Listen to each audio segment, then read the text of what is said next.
ஆருடனே ராமதிவனும்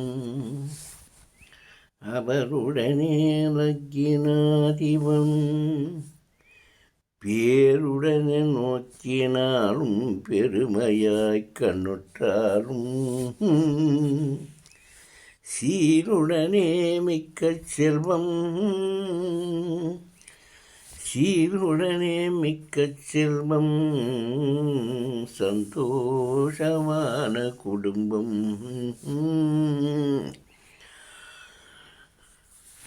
ஆருடனே ஏழாமதிவன் அவனுடனே லக்கினாதிவனும்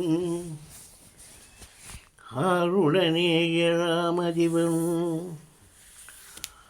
ಆತ್ಮೀಯ ಬಂಧುಗಳೇ, ಜ್ಯೋತಿರ ಜ್ಞಾನ ಇರತಕ್ಕಂಥ ಸರ್ವ ಬಂಧುಗಳೇ, ಜ್ಯೋತಿರ ಎಂಬುದು ಒಂದು ದೊಡ್ಡ ಓಷನ್, ಒಂದು ಸಮುದ್ರ ಥರ. ಅದು ಹೇಗೆಂದರೆ ಜ್ಯೋತಿರನು ಭಾಳ ಡೀಪಾಗಿ ಹೋದರೆ ಮಾತ್ರ ಅದನ್ನು ಅರ್ಥ ಆಗಿ ಅವನ ಜೀವನ ಆಗಿರುತ್ತೆ. ಒಬ್ಬ ಮನುಷ್ಯನ ಜಾತಕದಲ್ಲಿ ಲಗ್ನಾಧಿಪತಿ ಸುಭಿಕ್ಷವಾಗಿದ್ದರೆ ಕೇಂದ್ರ ಸ್ಥಾನದನು, ಆರಕ್ಕಧಿಪತಿ ಬಲವಾಗಿದ್ದನು, 6 ಧೈರ್ಯ ಸ್ಥಾನಾಧಿಪತಿ. ಆ ಧೈರ್ಯ ಸ್ಥಾನಾಧಿಪತಿ 7ನೇ ಸ್ಥಾನವನ್ನು 6ರಿಂದ 7ನೇ ಸ್ಥಾನವನ್ನು ಇದ್ದರೆ ಅವನು ನೋಡೋದಂದ್ರೂ ಅವನ ಕುಟುಂಬನು ಸಪ್ತಮ ಸ್ಥಾನದಲ್ಲಿ ಶುಭಗ್ರಹ ಇದ್ದನು. ಆ ಶುಭಗ್ರಹನ ದೃಷ್ಟಿ ಇದ್ದನು.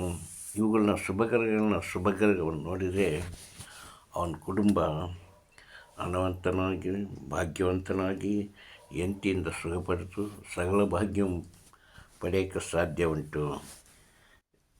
ಓಂ ಶಾಂತಿ.